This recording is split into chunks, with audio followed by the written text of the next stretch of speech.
So we're recording. Welcome, everyone. We've got an exciting meeting.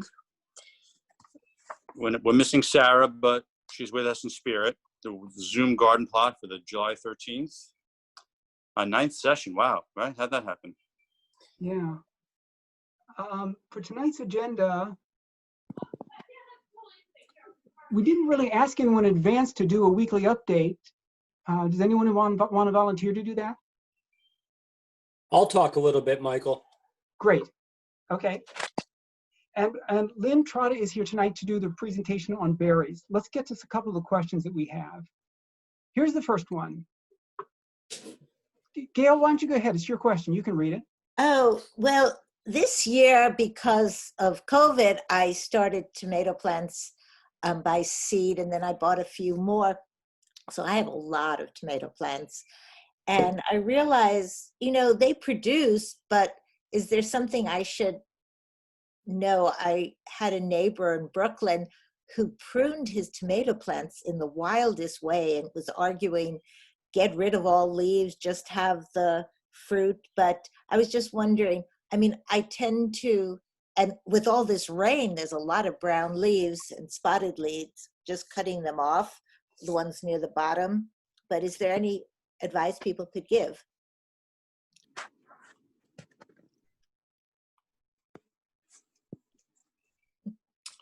Well, with tomatoes, it seems I've read so many things, but some people are very much into, pruning the bottom leaves and, what they call them, the suckers, or the stuff that come out, what's that term Nicole used, the shoulders, anything like that. Some people prune their tomatoes, vigorously to really, and they think that helps to keep it stronger. They take a lot of the bottom leaves off early on.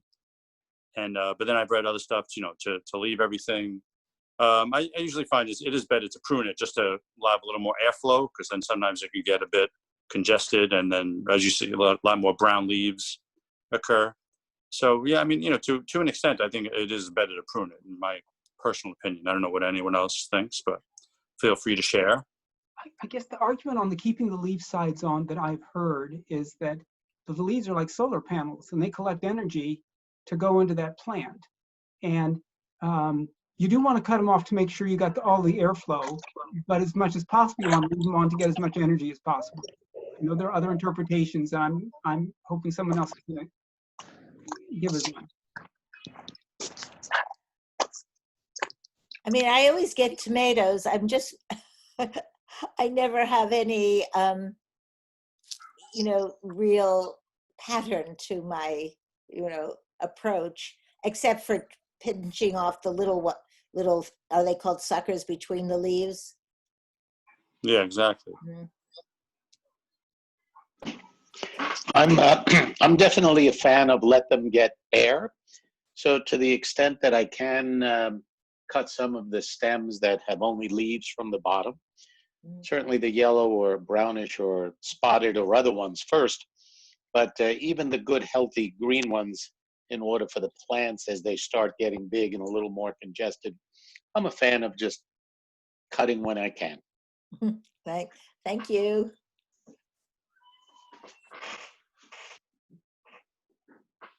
And how often do people keep on using Epsom salt every 4 weeks or so, or not bother? I haven't been using any Epsom salts at all. I don't know anything about that, to be honest with you. I do know that our tomato plants are trestled to the highest degree at this point. I don't know if you saw that when you came over, Gail, but we've installed more trestles and lines to hold them up so that they're very aerated. And I did pull off the bottom leaves, and it looks like we're starting to get tomatoes, and they're starting to be a decent crop for the amount of bushes that we have, which is more than I expected this year. But amateur at best. But I think it's fine to spray, if you see something going on, if you, spray with Epsom salts, you could always add as you see fit. Like I was getting some, white stuff on my squash. So I sprayed with some silver colloidal in water. That seemed to be very helpful, actually. What is that? A little silver colloidal with some water. When the squash starts getting that white, powdery stuff. I've been spraying the leaves with that a bit, and it, knock on wood, seems to be helping, but it could just come back. But I think all those things are helpful, as long as they're not to the excess. I think once in a while is very good. What is solar colloidal? No, silver colloidal. It's Oh, silver. Okay. yeah. Sorry, that's a very strong antibacterial stuff. It's not always. Some people make it themselves. I know one of my neighbors does, but you could purchase them. Mm.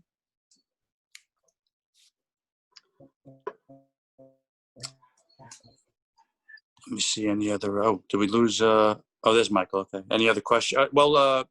Carly, didn't you have a few questions this week? With I noticed you posted on. He's posting one, but just if you have any questions, you could add them.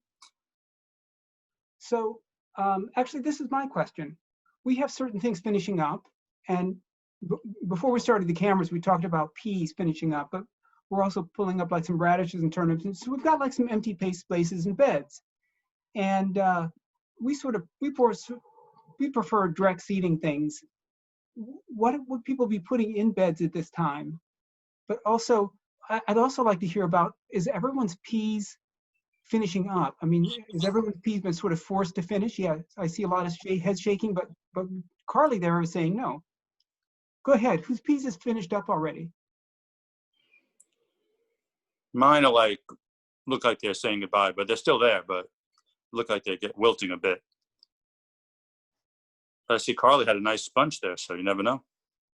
I have a bunch that actually haven't. I was showing you like the bunch that are producing now, but I have a bunch that are just starting to.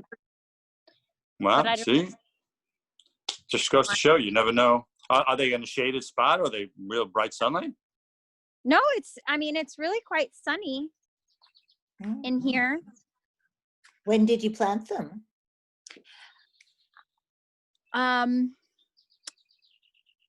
I don't know. I think I planted them. I think we planted them pretty quickly after that last frost, but there were some that I planted a few weeks later. But I mean, they all went in May. But even I know peas can go in on St. Patrick's Day. I mean, that's something you can plant in March. So. Well, I'm a newbie. Well, you're doing very good for a newbie. Yeah. Yeah, we just learned something. Carly, can I ask you a question? Is it Carly with peas? Yeah. Yes. The pea lady, is your garden, do you find that there's a depression for your garden? Like it creates a little microclimate? Because the one spot that I had peas this late, it was the lowest spot in my garden, and it was always about 10 degrees cooler than everywhere else. It was its own little microclimate. Well, I have peas planted in a place I probably shouldn't have planted them, which was with the brassicas. And then we also have them with the tomatoes, and we have them with the peppers, and we also have them with the corn. Like where the brassicas are, they created like so much coverage. I was trying to see if I could flip my camera around.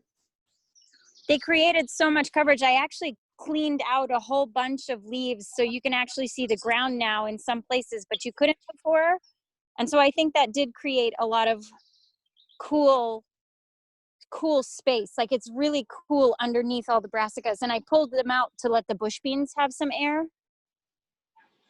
But then over here, there's nothing really kind of protecting these guys from the sun. We have the tomatoes have a pathway down the middle, and these guys are smaller than the ones in the brassicas. They're all smaller. The ones that are all out in the middle of the sun are smaller than the ones that were with the brassicas, actually. Beautiful garden. Yes. And a lot of times newbies get breaks that nobody else would ever get. Beginner's luck.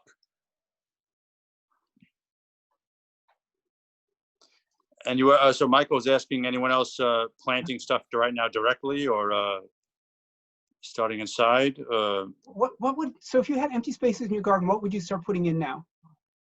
Michael, you could direct sell peas now if you wanted to Oh, yeah. start another crop that would come up late August, early September.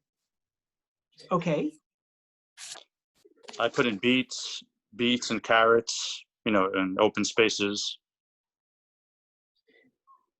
We're putting in a chard right now. Oh, yeah, that's a good one. I Can you just do did more green beans. Oh, sorry. Go ahead. What were you saying, Carly? Is it possible to do spinach now? Or no? Or later? I would wait a little bit. I think I personally think it's a little Hot. soon.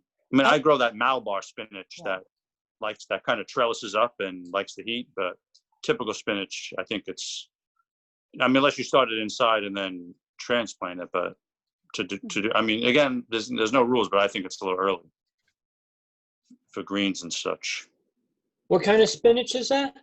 Malabar. Yeah, Malabar. Last year I discovered that it grows really beautifully, trellises up, and it loves the heat. So I have it all summer long. I just keep on clipping it, and then. Does it bolt as quickly as regular spinach?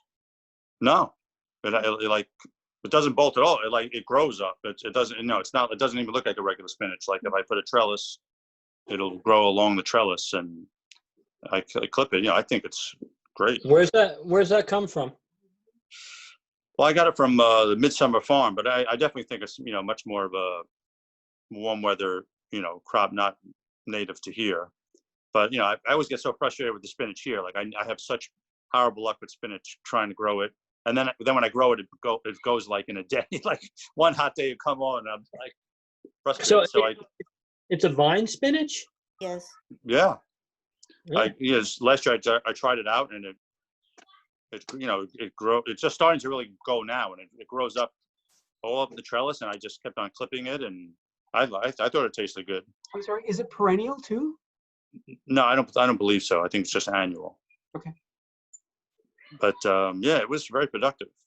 Big leaves or little leaves? Pretty decent, pretty big leaves. And do they look heart-shaped or no? Yeah, kind of. Yeah, I would say heart-shaped. Okay, yeah, I think I know this plant, but under a different name. Yeah, I'm surprised it's not more popular. I mean, because again, spinach is so particular that to me, I think it's a win-win because right, the trellis is up, and I love spinach, so I keep clipping it. I'm going to move us on to the next question. Somebody shared the picture of their cucumbers. Who shared their cucumbers? I forget who this was, Chad. That's Camille. Me and Frank. Oh, okay. Frank and Camille. Yeah, that looks like a weapon, not a. I know. and we're getting about 3 or 4 almost a day like that. Well, what kind are they? They're burpless. And they're on the Greenwood Lake Community Garden, so that's their plot, and look, obviously doing quite well. Yeah. Those and that picture was taken a week ago, and the cucumber plant is already grown even larger. We had to add a second trellis for it. I'm saying that it looks like you're gonna have to. You're gonna have to move you to another plot. I think they should charge us double for what that plant is taking over. I've never had a year so good with cucumbers, and I guess we're certainly curious if anyone is having good luck with their cucumbers right now as well. We are. I think it's the moisture, to be honest with you. I think the amount of rain coupled with the sun is really, our cucumber crop is large and productive right now. Yeah, I guess cucumbers are predominantly water, so I guess those monsoon rains were beneficial. How do you know when to pick them?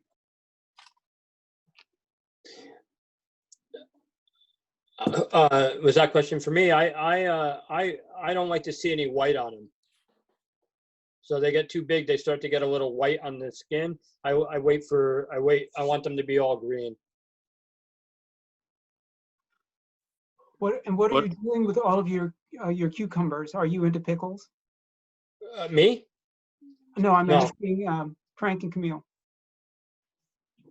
We have a favorite recipe for a cucumber salad, which we think is pretty basic, but it's cucumbers, a sweet onion. I'm a fan of the Vidalia, and a crisp apple.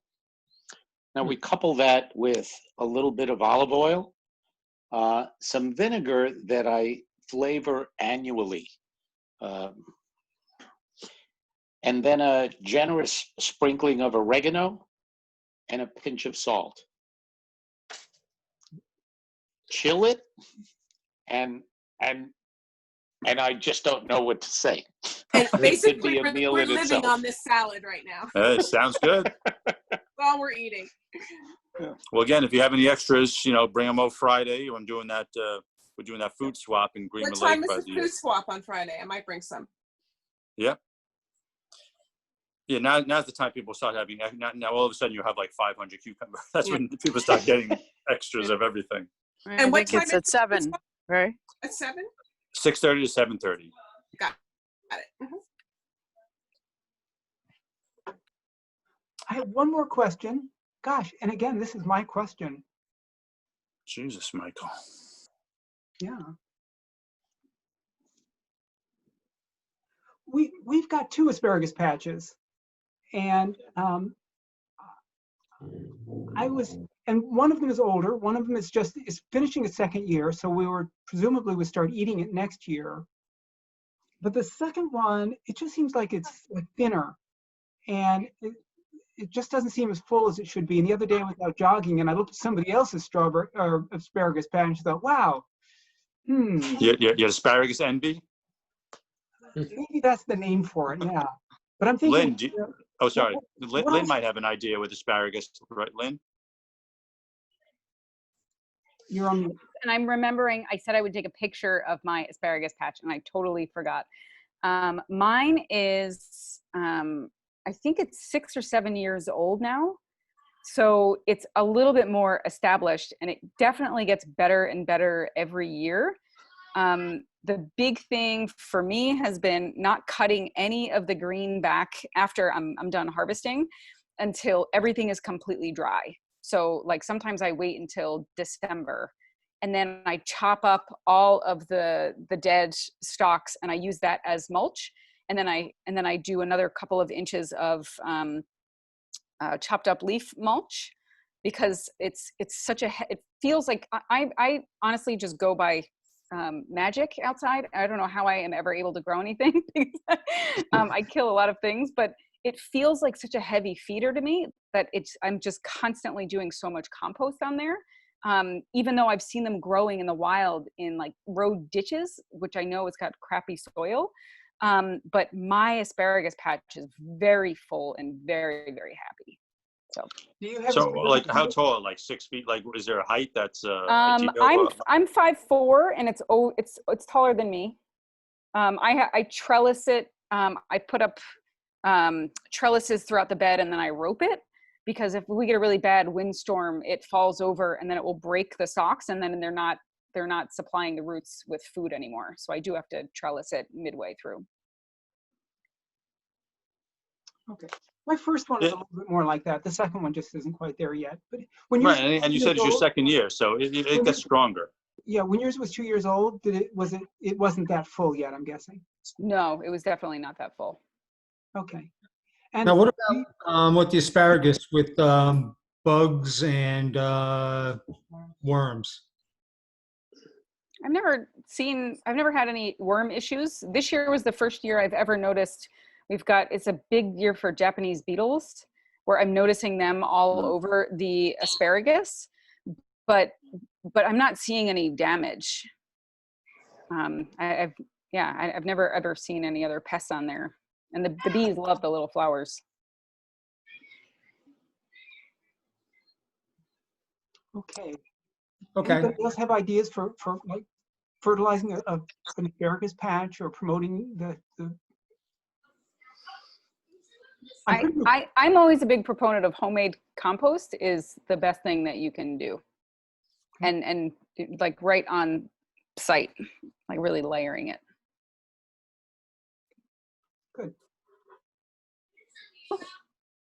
And you think the third year is good to start harvesting, or wait even longer? Like I tried to wait until year 4, and then I would do a light harvest. But I don't think it really matters if you just take a couple. I mean, it's so exciting just to at least have like a couple on your pasta or in your eggs or something. Oh, no, yeah, it was hard this year to wait. I'm just my second year too. Like Michael, I was like wanting to do it, but I held off.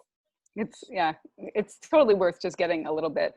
And I'm still finding new shoots coming up. So I just had some yesterday, even though I stopped harvesting months ago. I happened to go weed underneath all the foliage, and I looked, and there's a bunch of babies coming up. So I snatched them. Jack, were you going to say something? No, other than, we did have worms on the, the ferns. That's all. And also, well, are we done with the question and answer, or? Yes, if we could do the weekly update, then we'll do the shimmy in place and announcements. So go ahead. Oh, that was me.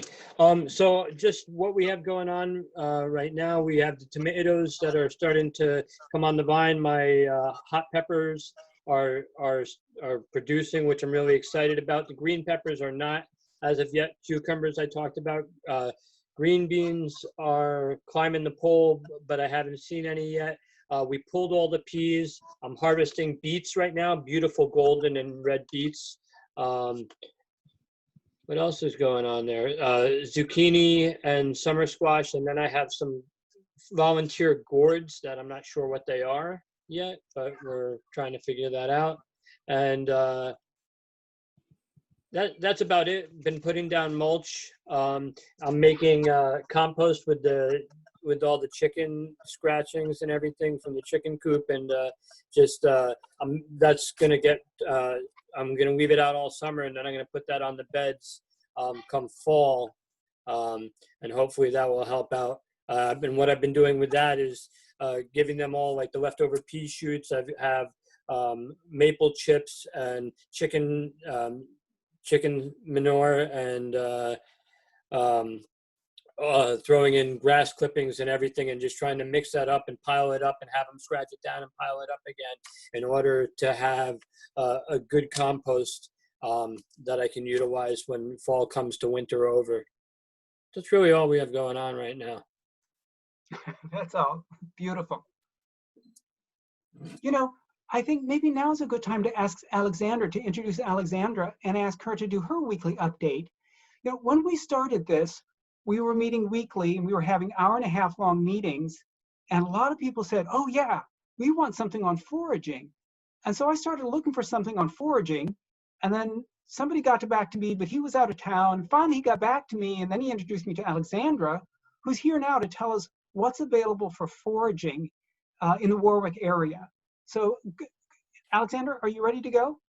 Yeah. Okay, I'm going to put the spotlight video on you. There you go. Sure.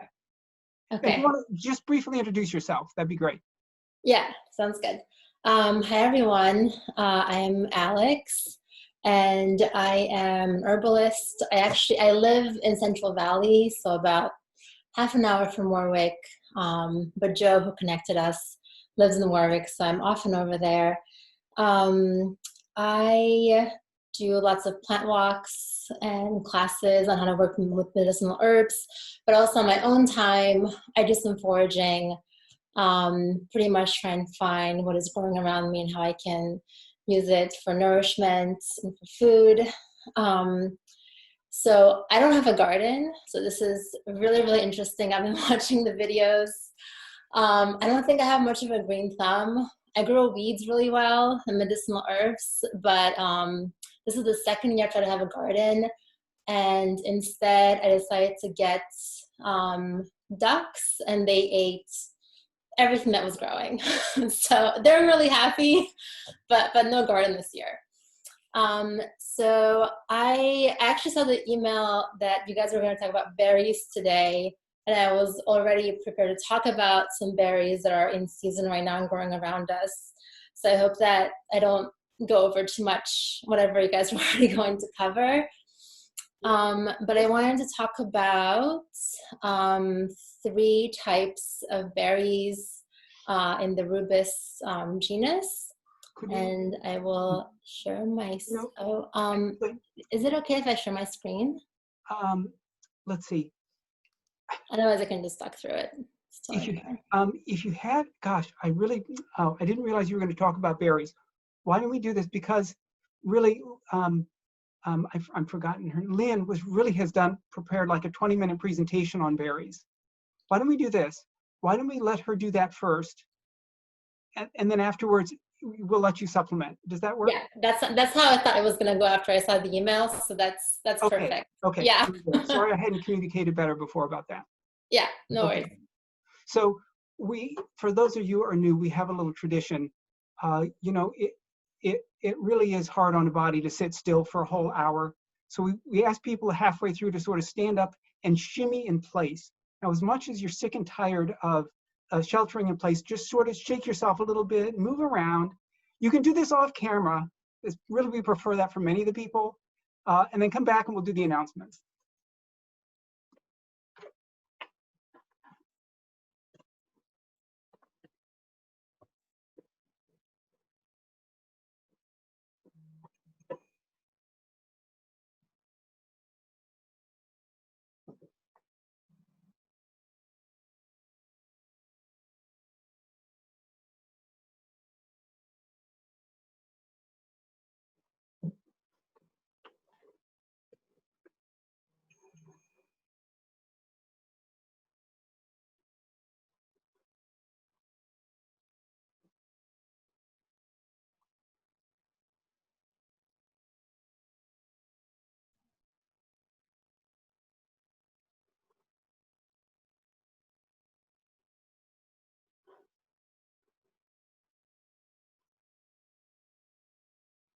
Okay, so we have a few announcements. One is about the locavores map. The Sustainable Warwick has a locavores map. Chad here was really one of the moving forces behind getting that together. Let's see, he's it's on the Sustainable Warwick website. If you go to our homepage, and you'll see one of the flying clouds mentions the locavore map. But you can look up any sort of local food that you want to get. You can search by subject, what's open today. It's really a lot of information in there. Please try to use it, and when you find something good, tell all your friends about it. It's really a great resource out there. We want to see more people using. This Wednesday at the Sustainable Warwick meeting, we'll have a presentation on gleaning. So there's somebody from the Cornell Cooperative Extension. They run a program every year. They get volunteers. They take them out to fields. They collect thousands of pounds of food that are taken to the food pantries. This is a great program. If you can join the Sustainable Warwick meeting on Wednesday night, if you're not getting the emails for that, just let us know and we can forward that to you. It'd be great to have you at the meeting. If you missed the meeting, we will try to record that part of the meeting and post it on our website. But that really is an important thing. And if you're into gardening, or if you know like a high school student or somebody who really needs volunteer hours, please check this out. And finally, I heard yesterday about this Climate Victory Gardens through greenamerica.org. If you've got a garden, you can go to greenamerica.org. You can sign up to have your garden on the list. They've already got like 3,400 gardens there. They'll talk to you about things that you can do to make your garden more climate friendly, what you can do to make it capture more carbon. You're possibly doing everything on the list already anyway. But you enter your garden, you'll get some information and updates from them through the year, and you'll also get a cotton t-shirt for signing up. And there's the link for it. Okay, So at this point, we are turning the floor over to Lynn. And I'm going to put the spotlight on Lynn. All right. So, and Michael, I can share my screen, right? I believe you can. If you can't, let me know and I Oh, will. there it is. Okay.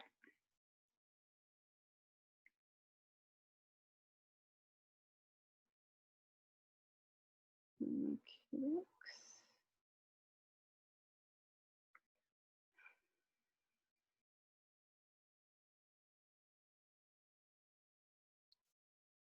All right. So just 2 minutes about me. Lynn, we're yeah. actually seeing your Zoom screen. We're not seeing your presentation. If you can That's Really? see not my, true. I see the See it. presentation. oh, Yeah. Me too. If you, it might be your view. and okay, How your my view is mistake. set up. My mistake. Thank you. Awesome. So while I am technically a gardener, my joke is always I'm the worst gardener ever because I go more for creating ecosystem and habitat and food for wildlife than I actually go for food for myself and my family. So, you know, I got a blueberry this year and I was like, yeah, I am winning, but it just means that I'm not netting my berries. So I just wanted to share 5 of my very favorite berries that even I can grow, and they're super easy for everybody to grow. And having perennials in the garden is really important. You had just mentioned for carbon capture, and they create those really important anchor points. I heard in one of the previous videos that y'all were talking about permaculture a little bit. So having perennials in the garden is really important. Some of the pictures of things that were not in season, I had to lift from the internet, and I section them off into natives versus non-native berries. I'm a big proponent of sticking to the best of our ability with natives. So black raspberries are the very first berry that come out in the springtime around here. Is anyone already growing black raspberries? We are. Nice, sweet. And they're like Alex would have already said that they're a really awesome foraging berry. You can find them often in clumps. I used to find them along rivers, but they love full sun. I think all of these berries really prefer not to have soggy feet, so that's an important feature to pay attention to. And these guys, as like all the berries that are around here, will show up with thorny brambles. So unless you're getting a cultivar, you're going to have a thorny bramble that is hanging out in your yard. So I love putting these on the edges where they can run free, or I create little islands throughout the space. I have a little bit of space here. I'm on 3 acres. So I create as many wildlife habitat little islands throughout. So black raspberries have these little 3-leaved leaflets that come out. Like I said, they're very thorny. And the big thing with raspberries versus blackberries is that raspberries will have a white underneath on their leaf, and blackberries will have a green underneath. And the reason I try to point that out to people is because this time of year, especially along the Facebook gardening groups, the question is always, is this a raspberry and can I eat it? Or is it a blackberry? Or I'm seeing it turn black now. Should I have eaten it when it was red? What's going on here?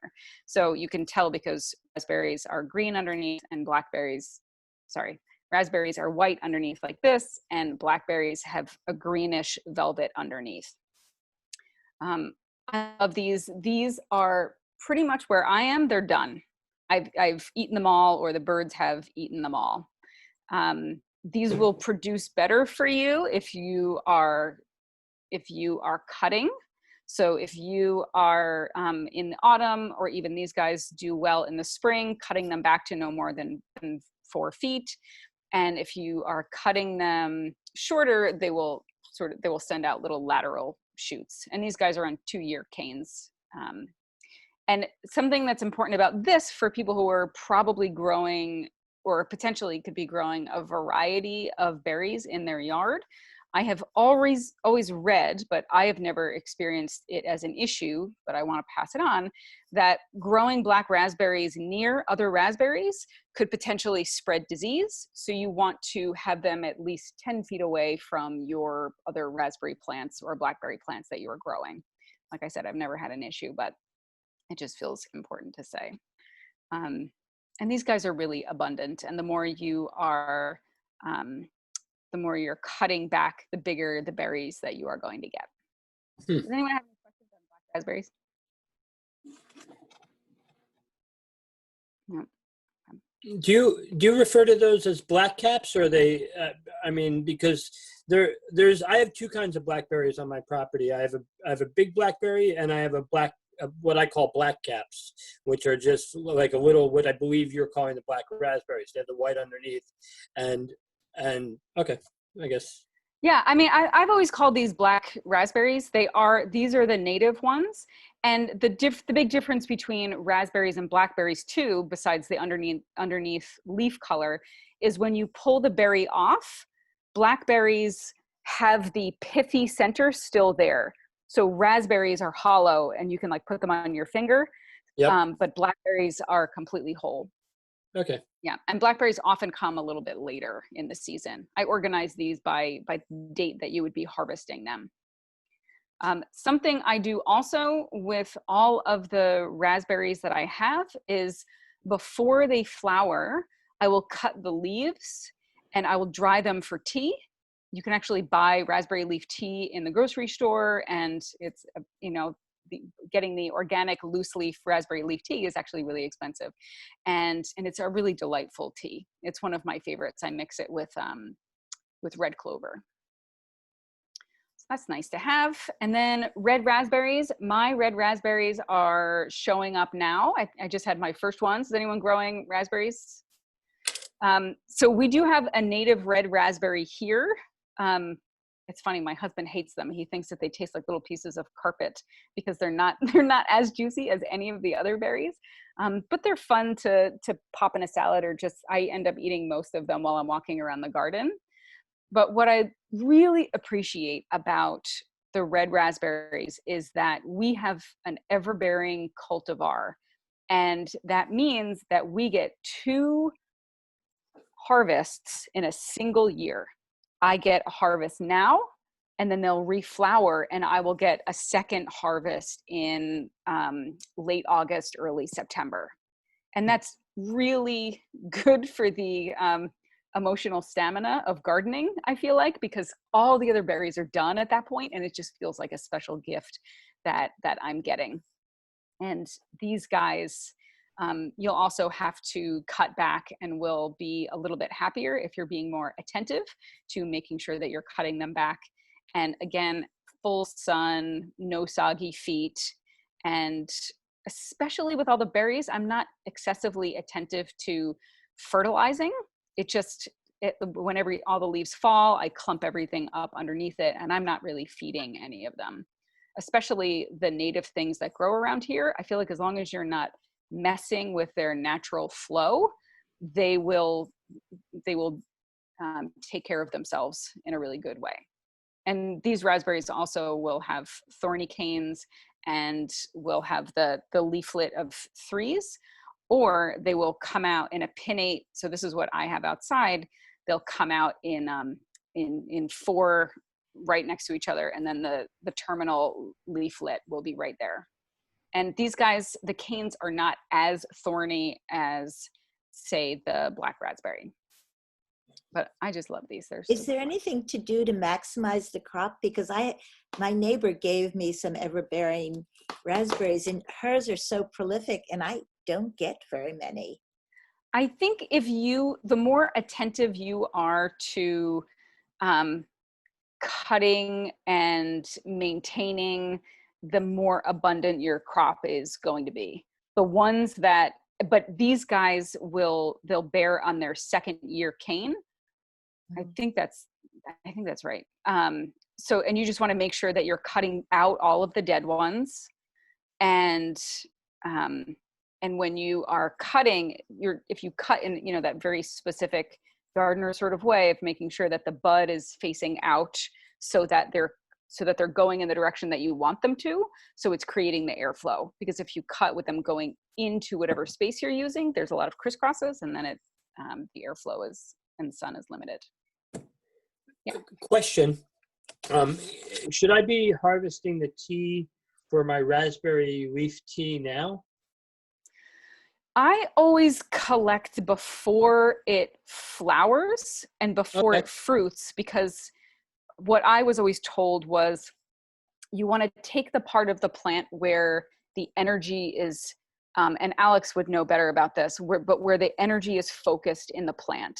So that's why we harvest root things later in the season when the leaves start dying back, like when we are growing potatoes, when the leaves start to die back a little bit, in that process it's sending its energy into the tubers, into the potatoes, and that's when you want to take them, because that's where the energy of the plant is. It's where it's sending its sugars and all of that. I don't see how it would be detrimental. I would certainly do a couple just to see if you like it, and you can do them fresh too.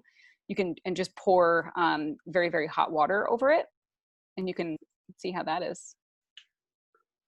I'm still harvesting stinging nettle, which is flowering right now. So, you know, I do my big harvest beforehand, and then I do it throughout the season, because I just can't help myself.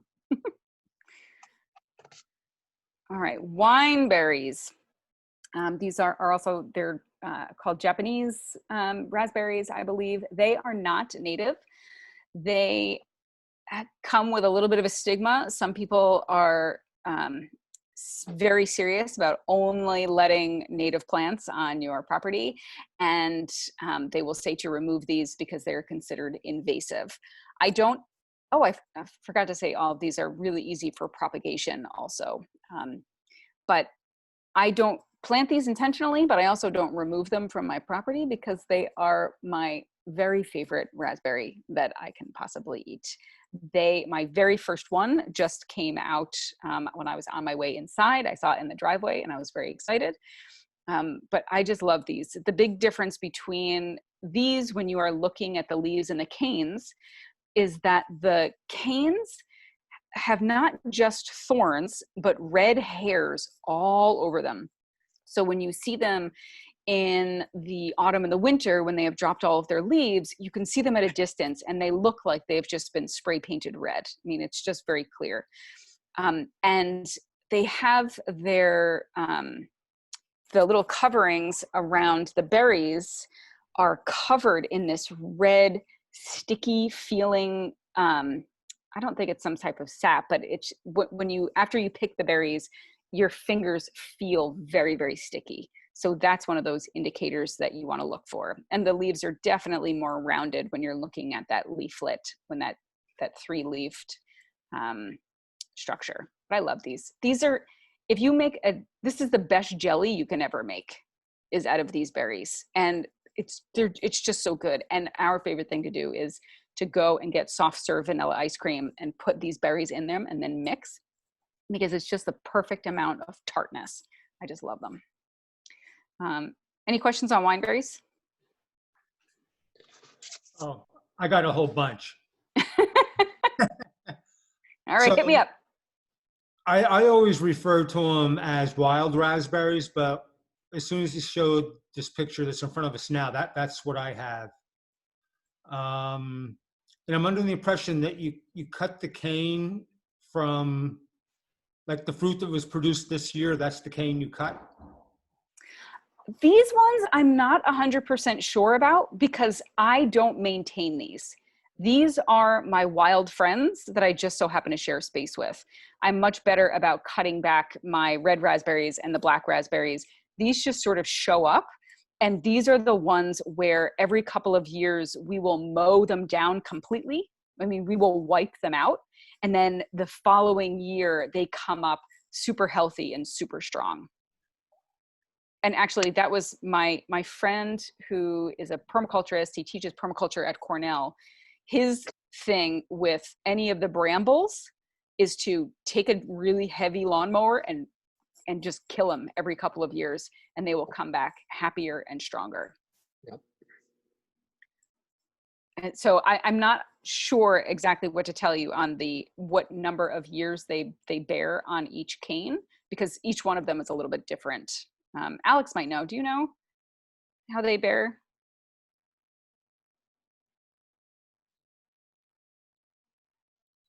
I don't know either because they're so incredibly abundant that I don't even keep track of them. And they're just absolutely, I've never really had to like, even, because like blackberries are always, they always come up at the same time, but like with wineberries, they like pop up at different times and there's always abundance. So yeah, I never quite keep track. Yeah, and that's actually something I appreciate about them is, so their first one is out now, but it'll be weeks. Like the last forage that we do is on my husband's birthday, which is July 31st, where we'll go out one more time and get a whole bunch of these. But the other berries, it feels like there's these little pockets of windows, and you have to be like super attentive to making sure that you get them while they're there. I'm What, sorry, one Garrett? more question. Oh, sorry. How now, in terms of watering, you said that blackberries don't like a lot of water. Just They wondering- don't like, none of the brambles like wet feet. So same with blueberries. I don't know about blueberries. I don't think, any of the brambles don't like wet feet. Garrett, did you know the answer to that question? You seem like you did. Do blueberries don't like wet feet? I don't know much about blueberries. I only have black raspberries, wineberries, and gooseberries. So with wineberries, like if I was putting a drip system in, I'm in the middle of doing a drip system for a whole bunch. No, don't. I actually find that they like acrid soil. They seem to grow near the black walnut tree in abundance. So it seems to me like they do like acrid soil. And so the whole back of the property where the black walnut is covered in wineberries. Okay. Yeah, I don't water anything that's native. That's just my motto. So I'll water my annuals, and the things that are in my garden beds, but anything on the outside of the garden beds, I don't bother to water. It's a kill or be killed world out there, and they could just hack it. So you water your ever-bearing berries? No. No, you don't? I don't. I feel like there's a good heavy mulch around everything, and I feel like it just makes them stronger when there's a little bit of a drought. Can you show us the picture of the raspberries again to see the difference between the raspberries and wineberries? So these are the American red raspberries. And see how the cane itself is very, very green. And the berry comes down in a big droop. And the wineberries almost are these little globes, and they're a little bit shiny. And everything is covered in that little red sappy stuff. So my berries look like that, but the leaves are like pronged differently. So I'll have to Google that. Are they, so they, interesting. Good. Yeah, I'm not sure. It might be it's not a cultivar that you bought somewhere? No, they're just hanging out. Interesting. These are these guys. Was that all the questions for those? Garrett, I got elderberries for you in the end. Don't worry. All right, good. So gooseberries, I love gooseberries. They are super, super thorny, and they've got these little delightful leaves. They always remind me of like little baby maple leaves. And there's a couple different varieties that you can get. There's the green ones and the red ones. I just so happen to have the red ones. And unfortunately, the chipmunks discovered this year that they can eat them. So it was a rough year for me and the chipmunks. But they are super tart. I can feel the saliva flood in my mouth right now, but I absolutely love them. And they don't get very high at all. So they, mine are maybe 2.5 feet. So they're not, and they're never going to get any bigger than that. They don't get super high. So they are a nice, for me, a second layer shrub to have around. Like I've got a fruit tree next to it, and I've got other things behind it, and I've got strawberries right in front. But what I do appreciate about them is that they spread through layering. So I'm trying to create a really big patch. And if you don't already know what layering is, some plants you can bend down a branch and then make sure that soil is touching, and then put a rock on top, and then it will just root. And that's how you can grow some of your plants. So like lavender will layer really well, and so will rosemary. And there's a bunch of other berry plants that currants I know will layer, things like that. Layering is a fun propagation technique. Love gooseberries. Blackberries, I feel like we already touched a lot on. Mine right now look like this. So we have a wild blackberry here. We also have two different types of invasive blackberries, which is kind of random, but I've never seen them on my property or anywhere around me. But they, again, come out in that 3 little leaflet. Sometimes they will come up with 5 leaves in a palmate sort of leaflet structure like that. But they're green now. They'll be probably a couple weeks before they, well, I was going to say before they're ready, but before the catbirds discover them. And but they're pretty great. I have a thornless that spreads really well. So all of these brambles, if you let a cane go over, again, it's that layering process. If it touches the ground, it will sprout roots, and then you could just cut the cane and then move it and plant it somewhere else. But a lot of the berries are naturally spread through bird poop.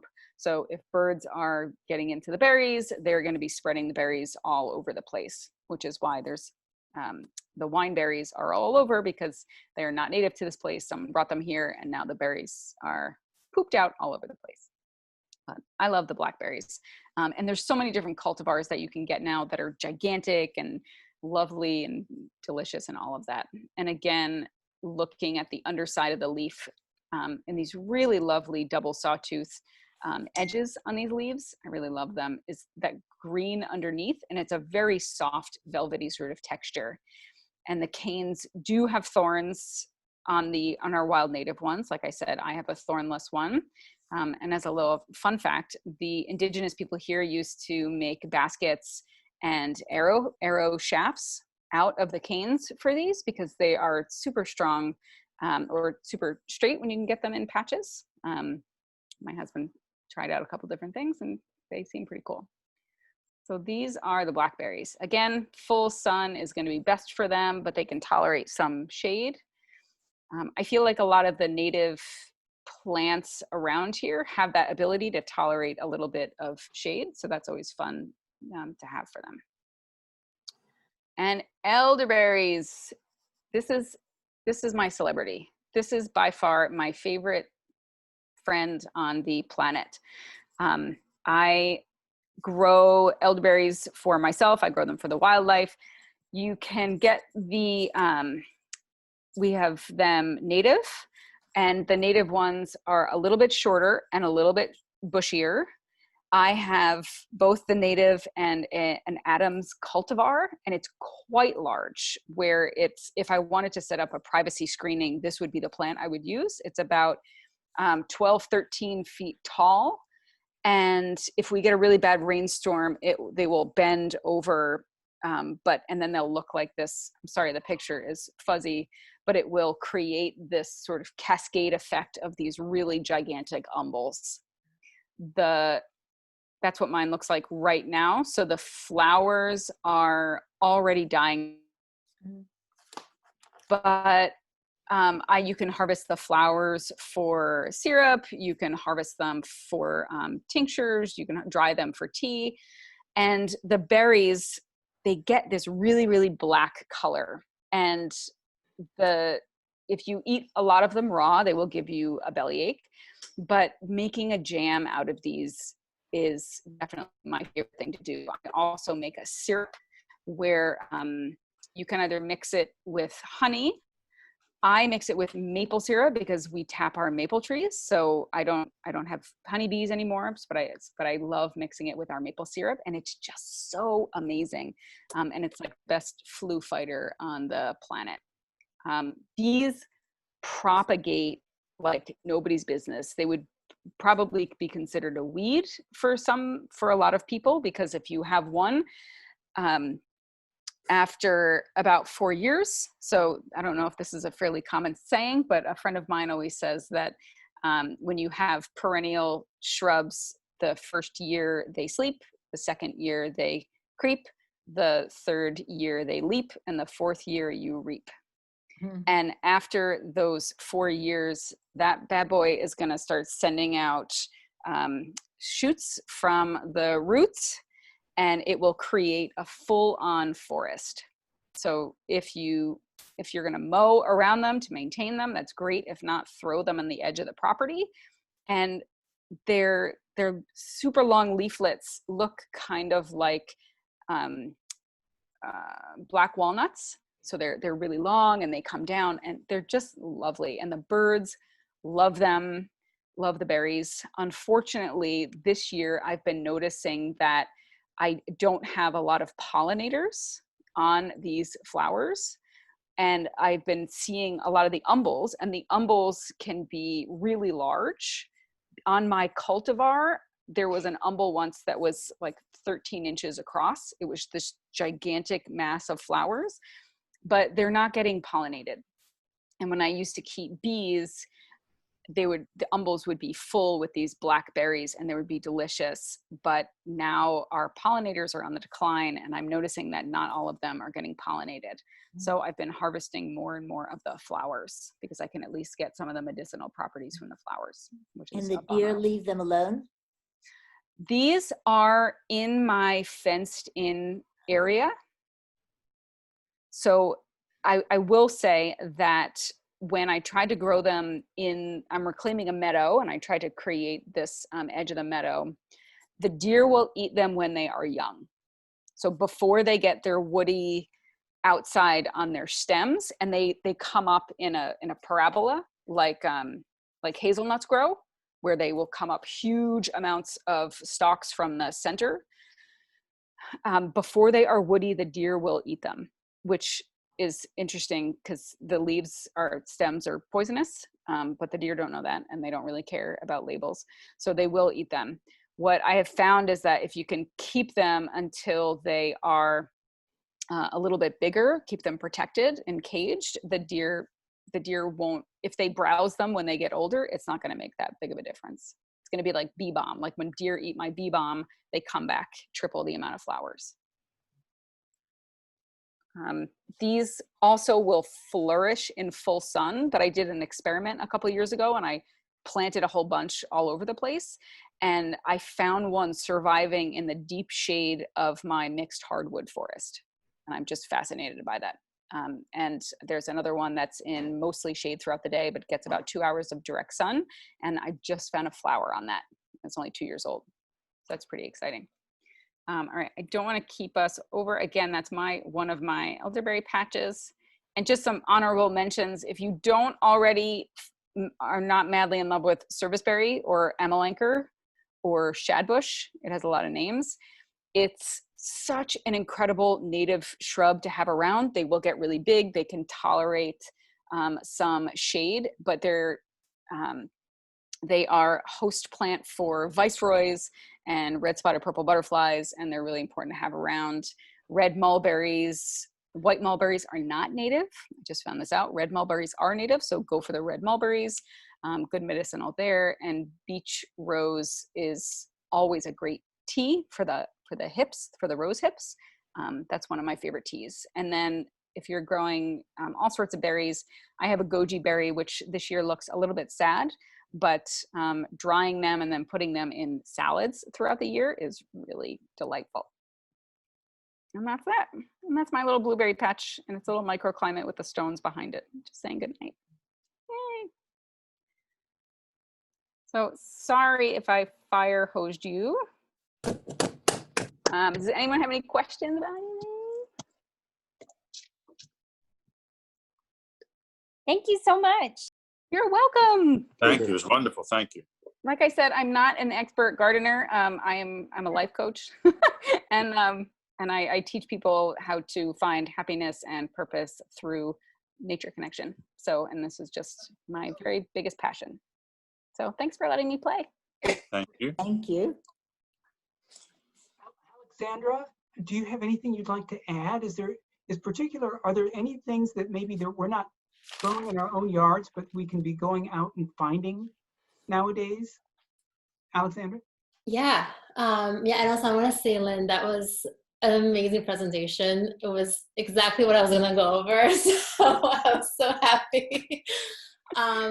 So yeah, I was trying to think while we're going through it, what else we could be harvesting out there. So right now, if you're looking for some really nice herbs to harvest, wild mints are almost blooming. So it's really nice to harvest them for tea before they bloom. But even when they're blooming, something like catnip is going to be really, really nice, either to make into a tincture or to harvest to make tea. Mints are very calming, and they're also great for digestion. So I always, I won't share it, but I usually harvest the mints, kind of the entire growth, and then hang it to dry it. It takes about 2 to 3 weeks.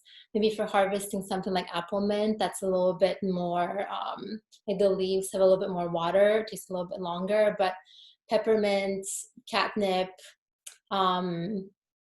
apple mint are really nice to harvest right now for tea.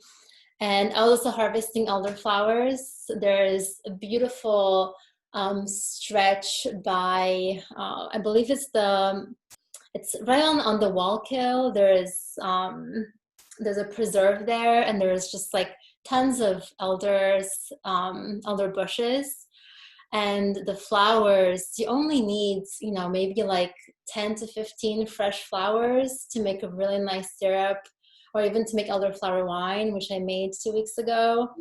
So that will be ready in about 2 weeks. The berries will come out in 1 to 2 weeks. And if we can get them before the birds and the bears get to them, I feel really, really lucky, even if I get like a small patch.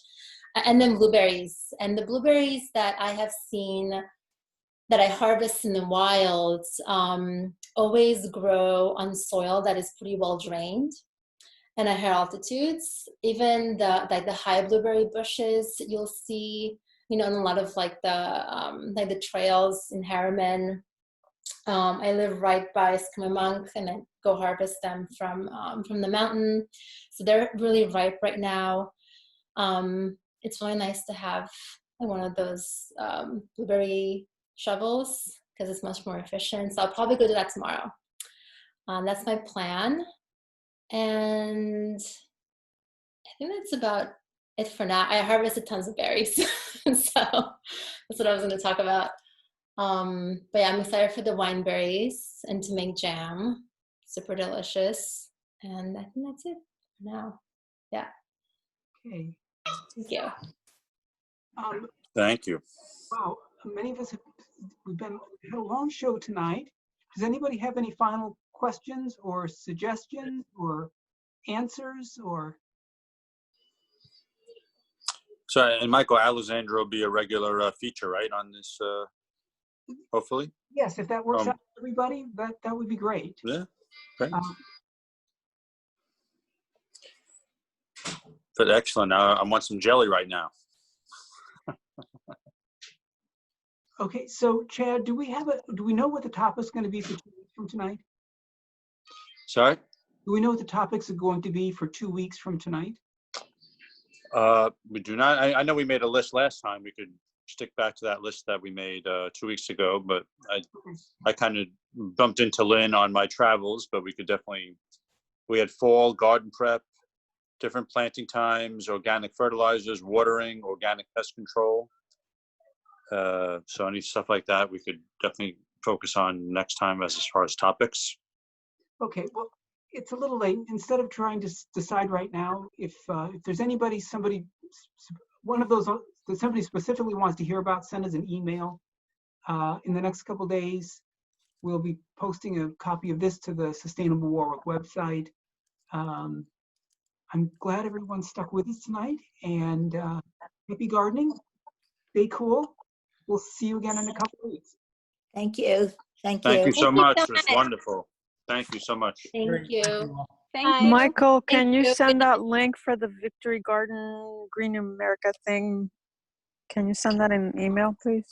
I can. Do you want me to put it in the chat right now? I'm on my phone. It's harder to copy in chat. We'll make sure it goes out in an email. Thank you so much. I really appreciate that. Okay, take care. You too. Bye-bye. Thanks, Bye, thank everybody. you. That rocked. Thank you. Good night. Bye. Thank you. How do I get out of here? There we go.